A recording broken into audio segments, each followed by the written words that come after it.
నీదని నువ్వు అనుభవిస్తున్న ఐశ్వర్యం అంతా ఈశ్వరుడిది.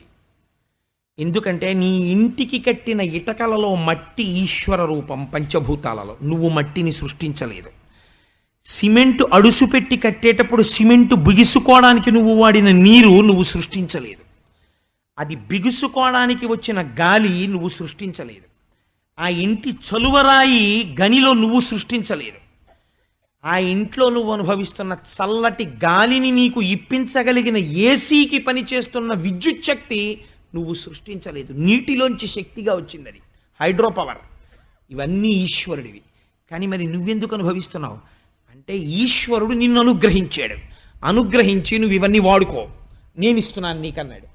నువ్వు చేయవలసింది ఒక్కటే, ఇవన్నీ ఈశ్వరుడు అని రోజు పొద్దున్న అనాలి, ఇవన్నీ ఈశ్వరుడు అని సాయంకాలం అనాలి.